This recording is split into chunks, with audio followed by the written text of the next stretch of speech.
Hey, what's up, everybody? One sec here, getting myself set up. Hope everybody's having a good, what's today, Friday? All right, so I'm here to answer some lives. I finally got myself on a good schedule, a good live schedule. So I'm going to do every Monday, Wednesday, and Friday at 7 p.m. Central Time. So usually what I'll do is I'll have a topic that I'm going to address. I'm going to do blog posts, like writing articles, blog posts, whatever, on Tuesday, Thursday, Saturday. And usually what I'll do is I'll make the lives where I start off with just kind of discussing what I wrote in the article, because I know a lot of people won't read things, but they do like the video. And then I'll open it up and just like answer questions that have come in at the end. But today, I had a lot of questions beforehand, 6 or 7 of them. So I'm just going to make the whole live the questions. So if you want to know what I wrote about last time, it's been more time management heavy, go check out that post. But today I'm going to be spending the live time here answering 6 or 7 questions that I got beforehand. So let me go ahead and get started here. If you see this, if you're watching this and you have questions, go ahead and comment them. If you are watching this later after the live is ended and you have questions, go ahead and feel free to comment and I will answer it just in the comments. All right, let's see. So Kelly says, what is the best 30-minute workout? Cardio or weights? All right, so if you have 30 minutes to work out, honestly, first of all, I would say it depends on your goals.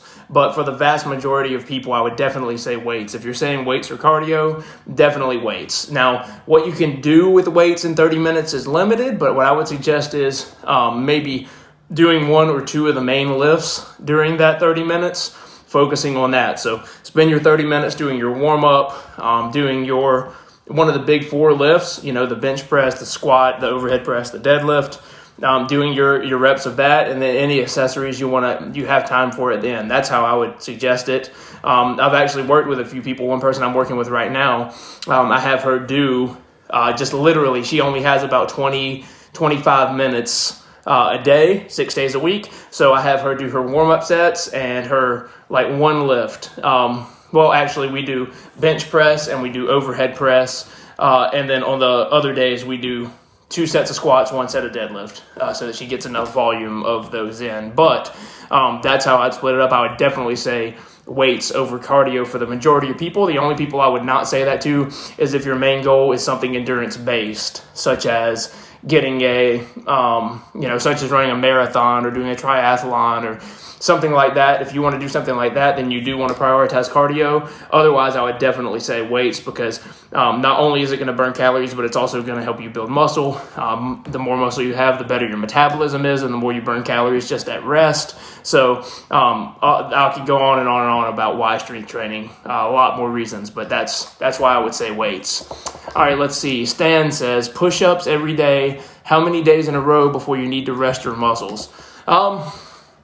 There's no cut and dry answer for this, Stan. It really depends on how well you're recovering. So I don't know how many push-ups you're doing every day, but regardless, a beginner's 2 push-ups could be equal to somebody who's been doing it a while's 50 push-ups in terms of how much time they need to recover, in terms of how much of a stimulus that is for their body.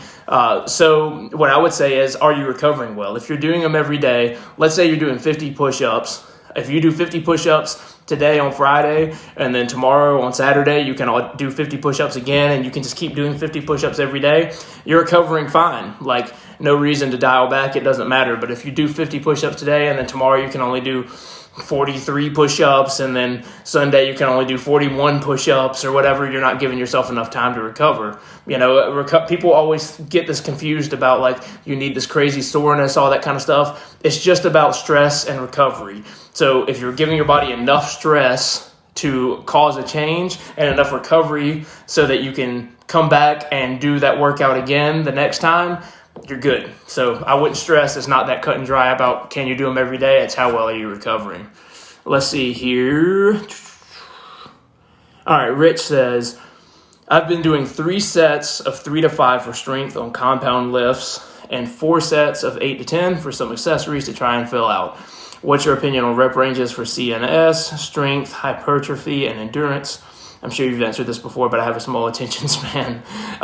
Okay, so there's a lot in this question. First of all, man, good job on doing the focusing on the 3 to 5 and then the 8 to 10 to fill out. For those, I'll quickly address those one by one. So CNS, that central nervous system that he's talking about. Honestly, I mean, it doesn't matter what rep range. You can overly tax your central nervous system in any rep range if you go hard enough and if you fatigue yourself enough. That being said, it's most common to get central nervous system fatigue with high weight, low rep sets, pure strength sets, and especially in the 1 to 3 rep range, and even in the 3 to 5 rep range, it can be. That's where it's most common.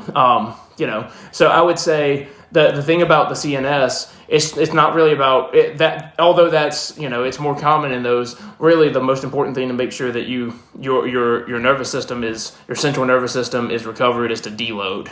So that's a whole different thing. But to make sure that you listen to to your body when you're it's different for everybody. But when your body starts needing a deload, when you're having trouble sleeping, experiencing a lot of soreness, experiencing being moody, all kinds of different things that manifest differently in different people, it's time for a deload. Some people just go ahead and program them in every 8 weeks or whatever to make sure they have time, make sure that they don't forget to do it, basically. So that's the central nervous system. Let's see, what else did you say? What's my opinion on rep ranges for strength, hypertrophy, endurance?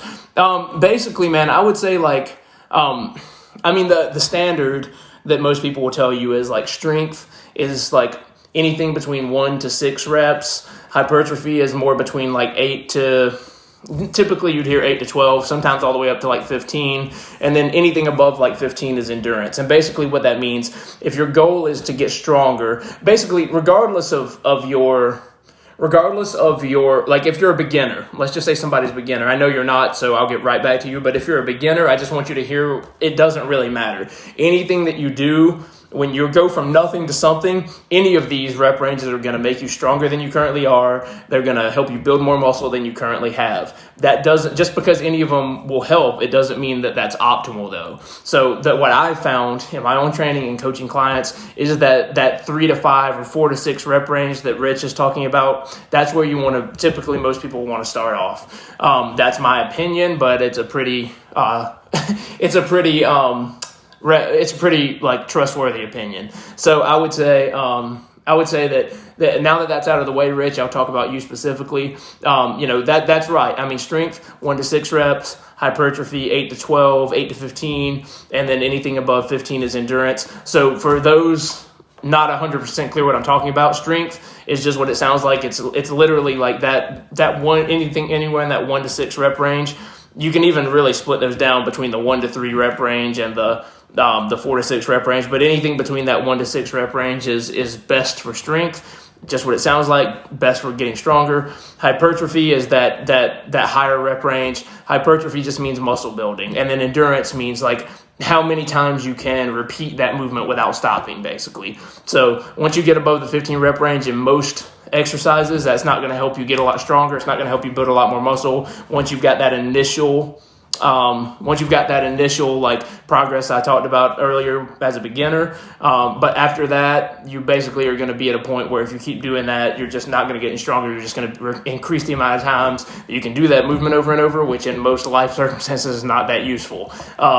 So that being said, calves training in higher rep ranges than that have helped me grow my calves. They still are awful though. All right, let's see here. Just starting your gain strength. All right, so let's see. Victor says, how long should a cut last? Should people take times in the process of a cut/diet to get used to being at a body weight? I'm not 100% sure what you're asking on that second part. Let me address the first part, and then I'll tackle what I think you mean on the second part. How long should a cut last? You're going to hear a lot of different opinions on this. More commonly, you'll see people dragging out cuts, and by cut, we mean a calorie deficit. You're trying to cut down on body fat, right? So if somebody is trying to cut down on body fat, when you're cutting, typically This is talking about somebody who's in a cycle of bulking, meaning they're adding some muscle and body fat and getting stronger.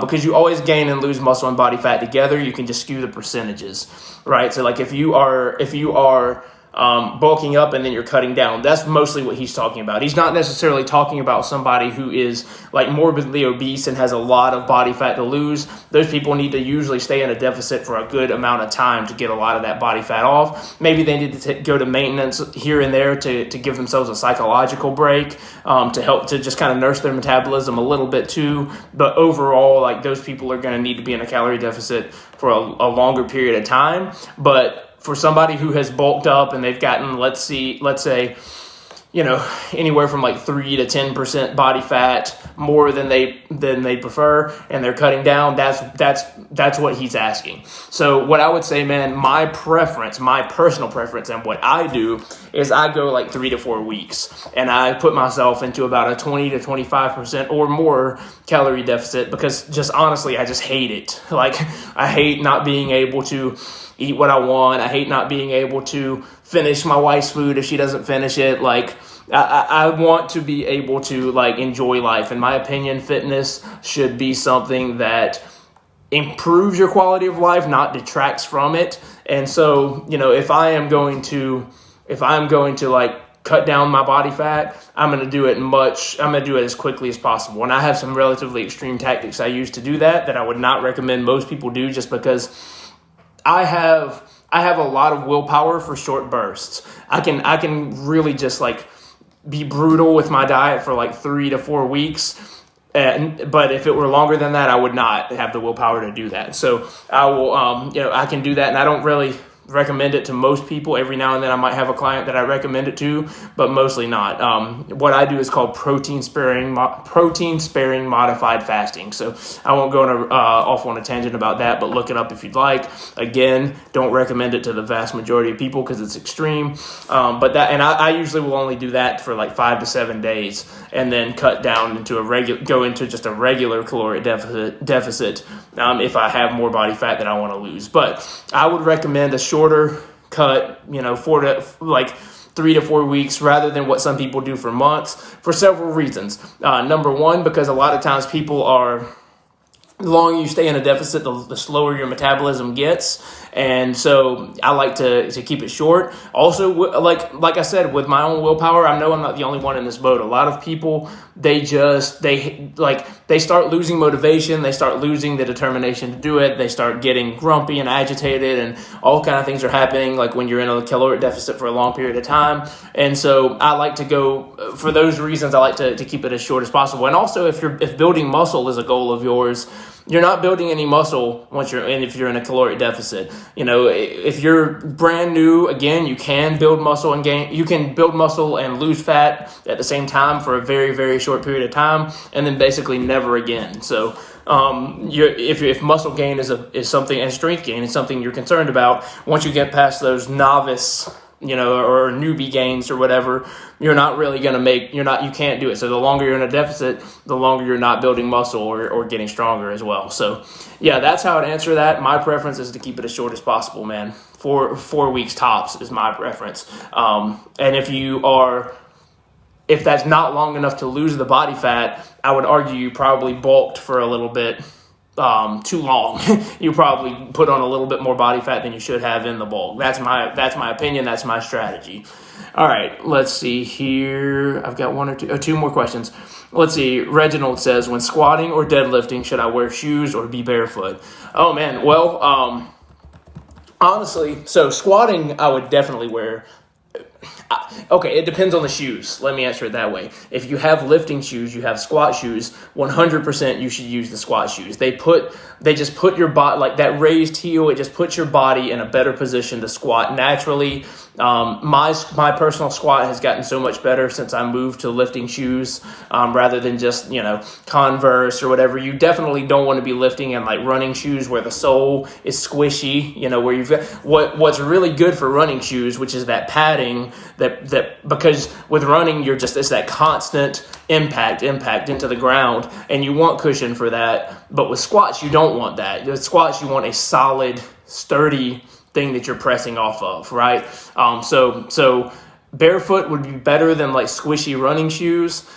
Converse would be better than barefoot. Lifting shoes would trump all of it. Now deadlifts is a different story. I personally prefer to deadlift in either barefoot or in something with a very, very flat sole like Converse. The reason is, with a deadlift, you're pulling the bar off the ground, right? And so every inch, every centimeter higher you are off the ground, that's that much further that you have to pull the bar. Okay, so like if I'm barefoot, it's versus the squat shoe, that's like 2 inches more that I have to pull the bar if I'm wearing the squat shoes versus if I'm barefoot. Versus Converse, it might add like a half an inch. You know what I mean? So I wouldn't. It's not squat and deadlift. Should you do this? I would say deadlift. Either barefoot or very flat. Squat, I already answered that. Squat shoe preferably, but barefoot would be better than like running type shoes. All right, let's see. One more. Omar, he says, let me drink some water so I don't start choking on this. Omar, that was really loud. He says, if one feels a bit sick, do you recommend exercise to sweat it off? I gave this recommendation to someone. What do you think?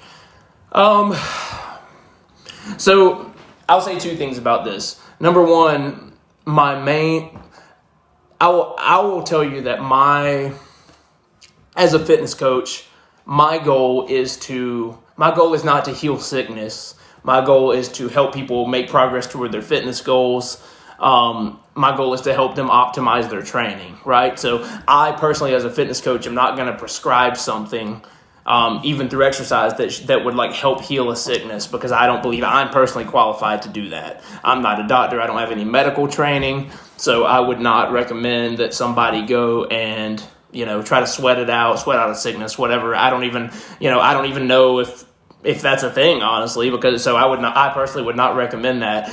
What I am concerned with about sickness is, how is this going to affect somebody's training? How is this going to affect somebody's fitness progress? And the general rule of thumb that you'll hear out there, and that I've found pretty trustworthy about that, is if it's just in the head, somebody has a head. I don't mean like it's just all in their head. I mean like they have a bit of a headache, or they have some like nasal congestion, whatever. If they still feel up to training, then I think that's fine in most cases. But if it's something that's in the chest, they've got a lot of fluid in the chest, they've got a stomach bug or whatever, like those are the kind of sicknesses I personally don't train on, and I recommend my clients not train on. And even if it's just a head thing, like a head cold or headache or whatever, but they're feeling just really bad, like I'll just say, let's just go ahead and skip today's session and pick up next time. You know what I mean? Because unless they're just really motivated to do it. If they're kind of like on the line about it, I just say, look, sickness is not something that happens all the time. Let's just skip today and jump back in. So that's how I'd answer that. I would not say I'm qualified to tell somebody to sweat it out. I would tell them, no, I wouldn't recommend that. I would not suggest anything like that personally, but I would kind of like gauge how bad their sickness is and what type of sickness it is if they're trying to get my opinion on whether I think they should do their workout or not. I missed something up here. There was a second part of a question I was going to answer, and I forgot. Hang on. Victor had asked how long should a cut last. He also asked, should people take times in the process of a cut diet to get used to being at a body weight? I'm assuming, I'm not sure, Victor, so correct me later. I don't think you're here, but correct me later if you see this. I'm assuming that what you mean is having to do with the metabolism. So like if you're trying to cut down, let's say somebody burns 2,500 calories a day. That's their total daily energy expenditure. That's the total amount of calories that they burn. Let's say that they put themselves into a deficit at 2,000 calories. So that's a pretty significant deficit. They're burning 500 more calories than they're consuming a day. So let's say that that's the case. Are you asking I assume you're asking if they're at 2,500 calories burned, 2,000 calories consumed, and then you drop some weight, should you just kind of like pause at that for a while? I would say if you're just I would say it depends on who you are. If you're the person like we were talking about earlier, who you've just gained a little body fat intentionally, while you're bulking up and there you're just trying to cut down. No, I would say get it over as quickly as possible. If you're somebody who's trying, though, to lose a significant amount of body fat because you are obese and you just have a lot of body fat to lose, I would say that you need to, I would say it's a good idea to sometimes kind of like get yourself back up to a maintenance level. So let's say that I'm just going to stick with this illustration. Let's say you're 2,500 calories burned. 2,000 calories is what you've been eating, and you've been losing some weight. It could be a good idea to bump your calories back up a bit to, like, let's say 2,300, 2,400, something like that. That's going to slow your weight loss, but it's going to help your metabolism not be so affected. It's going to prevent it from slowing too much. So that's how I answer that. Correct me later if that's not what you're asking, and I'm happy to answer whatever you were asking. All right, that is all the questions I had. Let's see, I took about 22 minutes to do that, so hopefully, so I'm glad I didn't try to address the other stuff today too. Hope everybody has an awesome Friday, and those of you whose questions I just answered, I tagged you in this, so let me know what you think. Have an awesome weekend, everybody.